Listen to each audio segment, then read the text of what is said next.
Hello everyone and welcome to today's very special episode. Today we're having a French macaron crash course. Not any kind of crash course, but probably the best out there on the internet, so don't miss it out.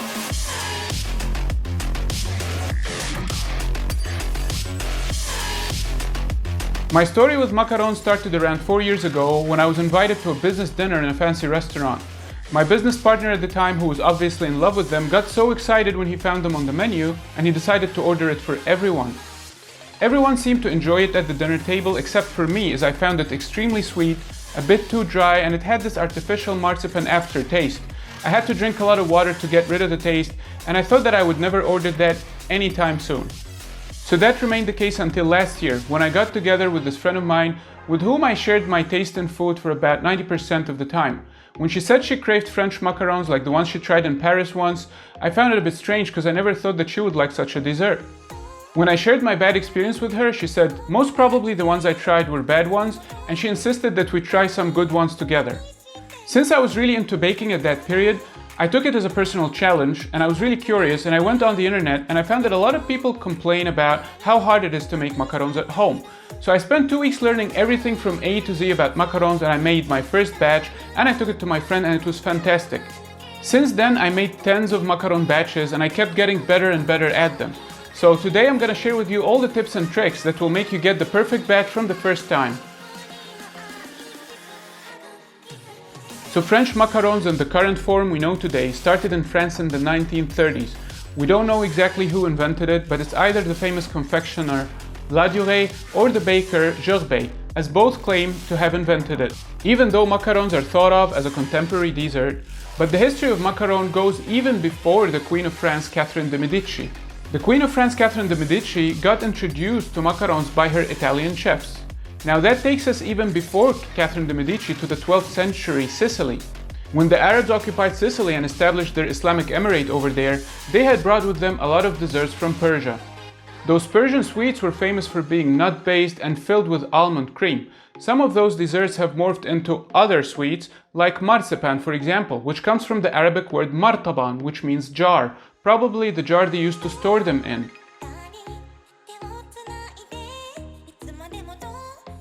During the Arab Islamic presence in Sicily, pasta also came to existence, and Arabs used to refer to all those derivatives of Persian sweets as well as pasta as macaroni. There is also evidence of an almond biscuit that used to be popular in Muslim Spain, in Andalusia, which people used to eat during Ramadan.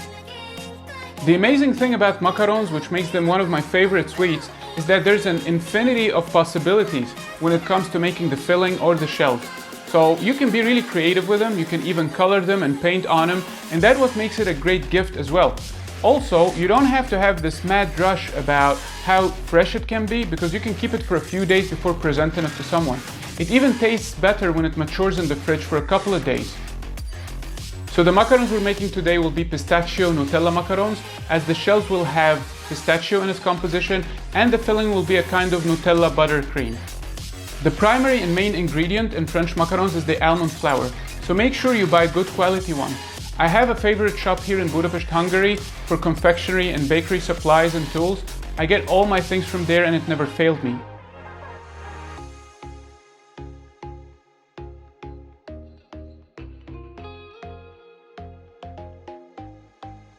I used the almond flour that they source from Spain in multiple cakes and macarons, and it was always good. So make sure you get it from a good place. You can make it at home as well, but you might have the risk of the oil inside the almonds breaking out when you grind it. That's why some people add powdered sugar to it to prevent the oil from breaking out. The problem with the oil breaking out is that it might give you spots on the surface of the shell of the macaron, which they call it sweaty macaron. So to avoid that, find a good product and just buy it.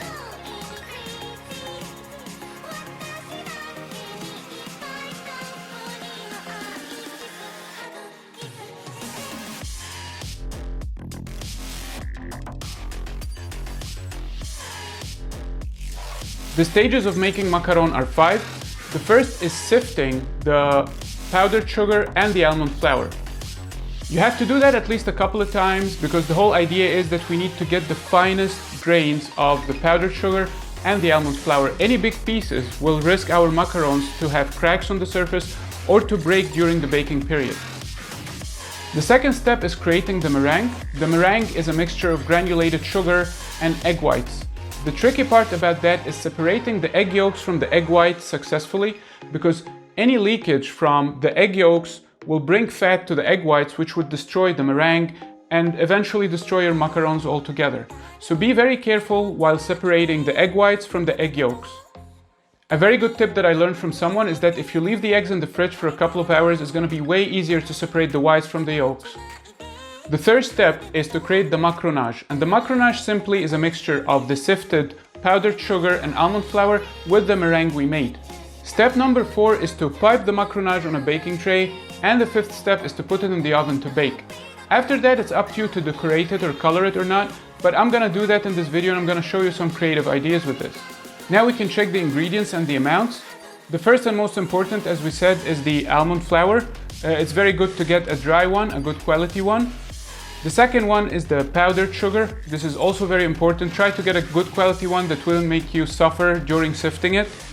After that, you can get the powdered pistachio. Most probably you can't buy that, so you can make it at home by grinding it. You will need also granulated sugar for the meringue. You will also need egg whites. Be careful with separating the whites from the yolks. For the filling, as I said, we're making the Nutella buttercream. We need Nutella. We also need powdered sugar for that. And we're gonna also use butter. For decorating the shells, we're gonna use a gel color. And we're gonna also use gold dust. Also for decoration, we're gonna prepare chocolate ganache, and for that we're gonna use some dark chocolate and some whipping cream. Now that we have checked the ingredients, we can check the tools that you have to have in order to be able to make macarons. So the first tool is the sieve, and it's quite important to be of a large size, because for that amount you don't want to use a small sifter that would make you take hours to sift it through. The second tool we need is a silicone spatula. This is quite important to fill the piping bags to be able to pipe our macaronage successfully. After that, we need, of course, a piping bag. The piping bag is important to pipe the macaronage to turn into the shells, also to pipe in the filling, and also for decoration. For today's macarons, I'll be using 3 piping bags, but you can use only 2. You can also have 1 and rewash it, but that will just overcomplicate everything. Now, a very critical part is the piping nozzles. The first will be the one to pipe the macaronage, which is a piping nozzle of 1.2 centimeters diameter. For the filling, I'll be using a little bit more creative nozzle. It's going to be the star tip nozzle of 1.5 centimeter of diameter. The last piping nozzle is the 00 nozzle, which has the opening diameter of 0.5 millimeter. It's very, very thin. It's very good for making very thin lines of chocolate or maybe writing some text on the top of cakes and muffins. I'm planning to color the shells of the macarons to decorate them with gold dust. For that, I got those food-safe paint brushes.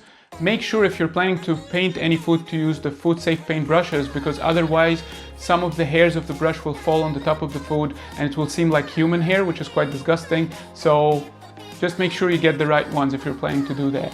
Different people prefer different methods of baking the macarons. Some people use silicone mats. I honestly haven't used those, and I've always heard that parchment paper is the best choice, so we're gonna need parchment paper for this.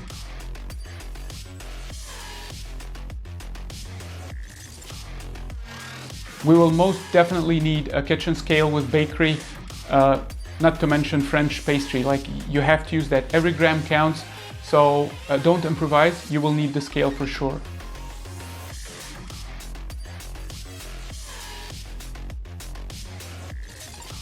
For preparing the meringue, we're gonna definitely need a hand mixer. We're gonna only use it on a low speed, so it doesn't have to be a very strong one.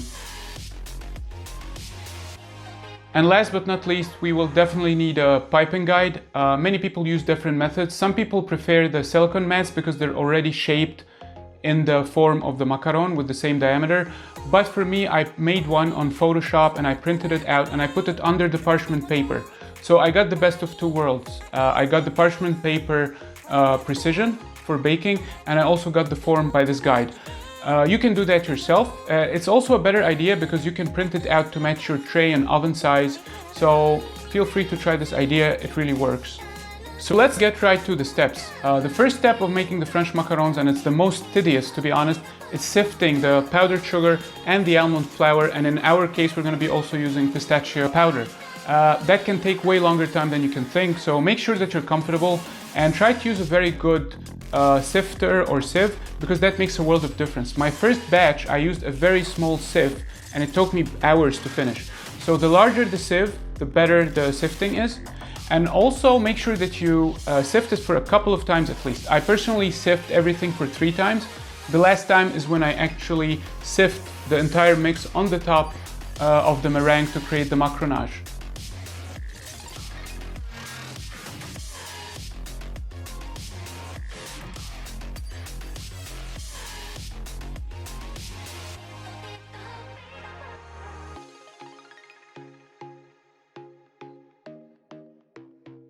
The second step is to create the meringue. The meringue is a mixture of granulated sugar and egg whites. As I said earlier, it's very important to make sure that the egg whites are completely fat-free.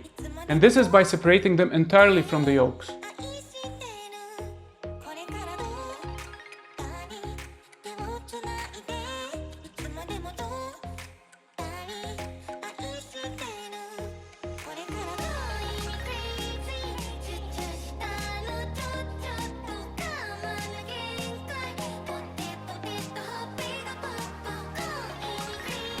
We start preparing the meringue by putting the egg whites in a bowl and start mixing them with the hand mixer on a low speed until the surface gets completely foamy.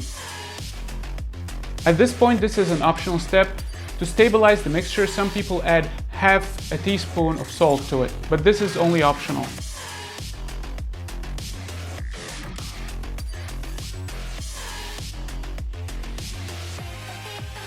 After that, and for about 20 extra minutes, we're going to continue beating the mix on a low speed while we're adding the granulated sugar gradually, tablespoon by tablespoon.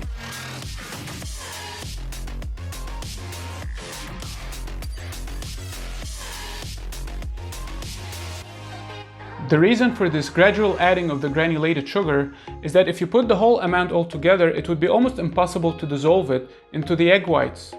So we add a tablespoon, we wait for the crushing sound to disappear from that, and then we add another spoon, and so on and so forth. After that, we're going to keep beating the mix on a low speed until it forms sharp pointed peaks. Over the following few minutes, the mixture will get to the shape we want. Minute by minute, the mixture will get more creamy, and we will wait for it until it gets those stiff peaks. Before getting the stiff peaks, you shouldn't stop, because the macaronage depends entirely on those stiff peaks of the meringue. The stiff peaks are the peaks that when you dip the blade of the hand mixer, it would come out as a pointed peak, so it would not fall down or be too liquidy or watery. It should be a stiff peak. This usually happens for me after 25 minutes of beating on low speed, but of course hand mixers differ, so you have to trust the visual cues in this case. So don't stop beating until the stiff peaks form.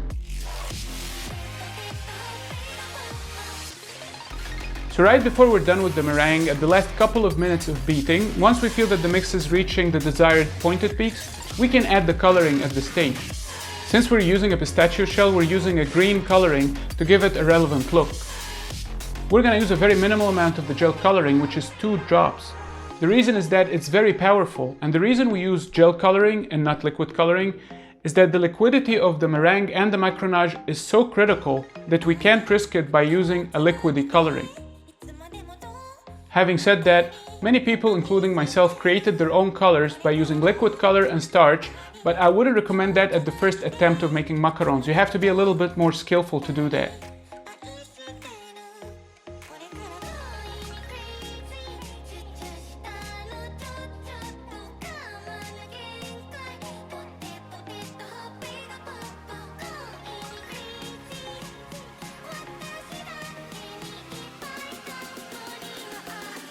The third step is to prepare the macaronage, and creating the macaronage is simply by adding the sifted ingredients, the powdered sugar, almond flour and the powdered pistachio to the meringue.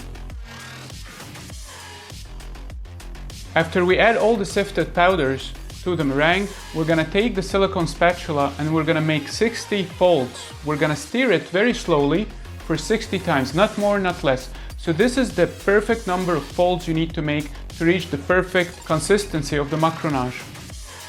These folds are made by gentle circular movement from the outer edge of the bowl to the center.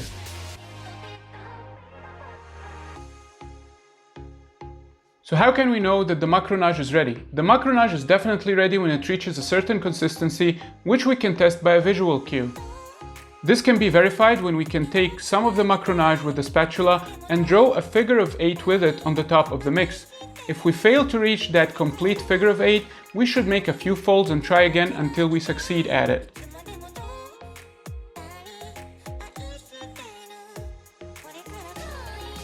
Now we reach the fourth step, which can also be quite tricky, which is piping.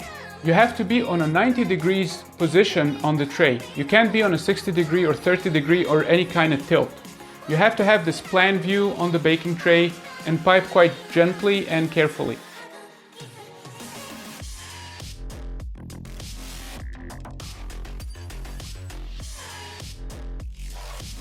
Once you're done with disposing the amount of macaronage on the circle that you want to fill, make sure that you stop pressuring and make a quick swirl and pull away fast.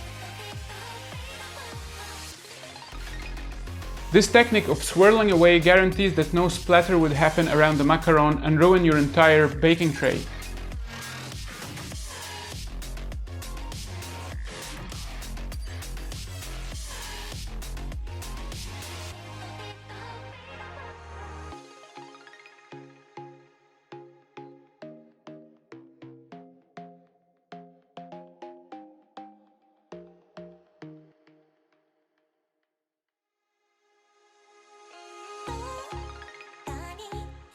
After you're done piping your macaronage, take the tray and hit it 3 times from the bottom just to get all the air bubbles out. This is very important because all the air bubbles might end up causing cracks that might destroy the shell of the macaron. After hitting the tray for 3 times, leave it a little bit and you will start seeing some bubbles coming up on the surface of the piped macaronage. Take a toothpick and very carefully pop them all out. This way you will guarantee that in the baking process, no cracks will happen on the surface.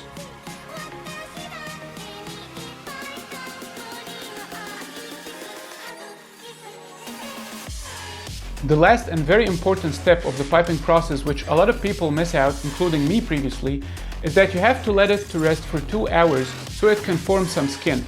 The importance of the skin is that during the baking process, when all the gases are coming out from the internal part of the macaron to the surface, if there is no skin to block it inside, it will cause huge cracks on the surface that might destroy the entire batch. So leave it outside for at least 2 hours and don't rush it to guarantee a successful batch in the oven. Now we reach the 5th step, which is baking, and for that I highly recommend and advise the usage of an oven thermometer.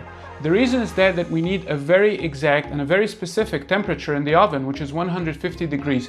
Anything below that or above that would destroy the macarons. Either they're going to be underbaked or overbaked. So make sure you put the oven thermometer before you get the tray in, and once it reaches 150 degrees, place your tray in the oven.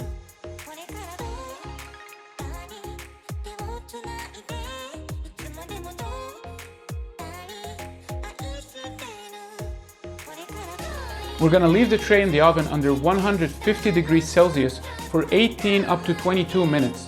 But after the 19th minute, make sure that you open the oven and check if they're ready or not, because any extra minute can cause them to start burning from the top or the bottom. So after we've taken out the macarons from the oven, we're going to let them cool down entirely before removing them from the baking tray. When the shells get cooler, it's easier to remove them without cracking them or destroying them, so you got to be patient with that as well. Now we're going to prepare our filling, and today I chose a simple filling not to overcomplicate things for beginners. In upcoming episodes I'm going to make more creative and more complicated fillings. Today we're making the Nutella buttercream filling, and for that we're going to need 255 grams of powdered sugar. We're going to also need 56 grams of butter and 98 grams of Nutella. We're going to simply put all of those in a bowl and hand mix them until it becomes all creamy and soft.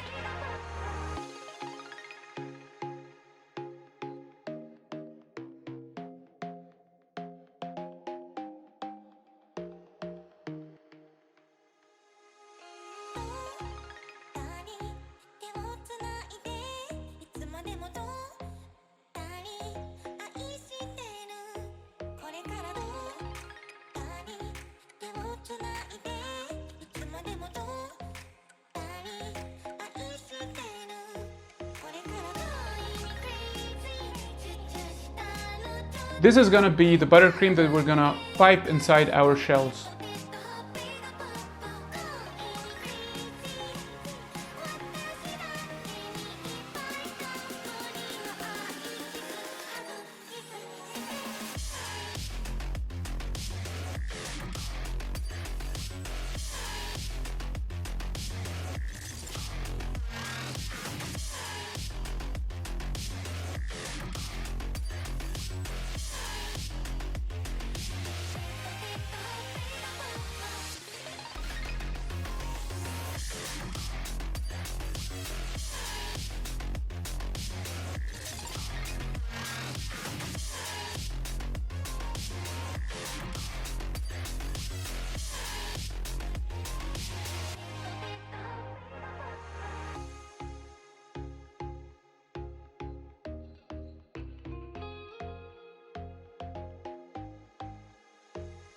So now we're done with preparing our macarons, but I'm gonna go one step further and decorate them as well.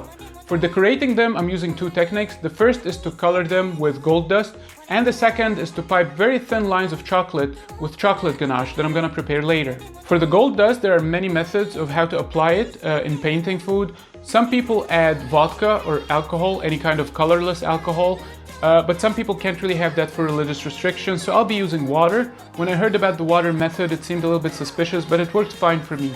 Maybe it uses more of the gold dust, but it's not a problem for me at all.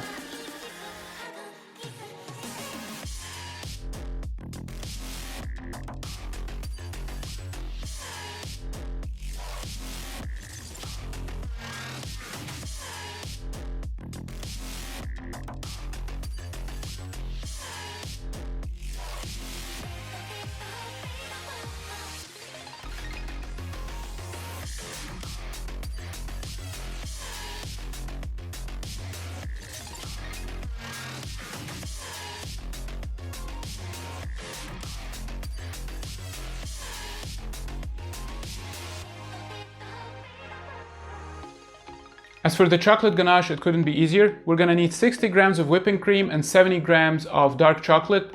We're gonna heat the whipping cream in the microwave oven or in a pot on the stove. And once it gets really warm, we can add the chocolate to it and melt them all together.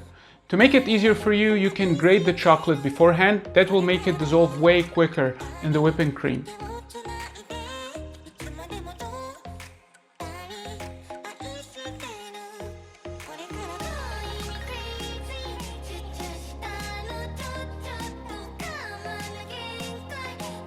After that, we're going to put it in the piping bag, and with the 00 nozzle with the 0.5 millimeter opening, we're going to make very thin lines on the shell of the macaron.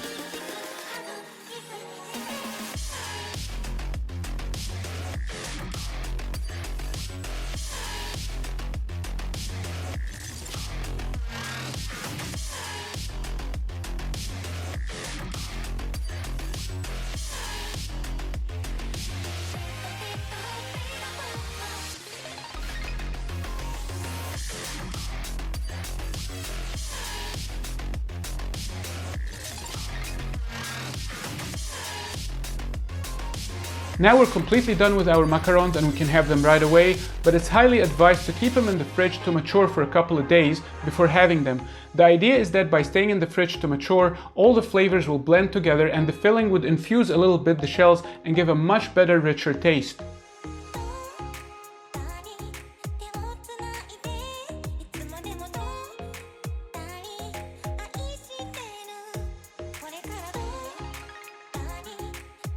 Thank you very much for watching this video. Please try it at home and let me know how it went with you in the comments below. And see you soon in more videos to come.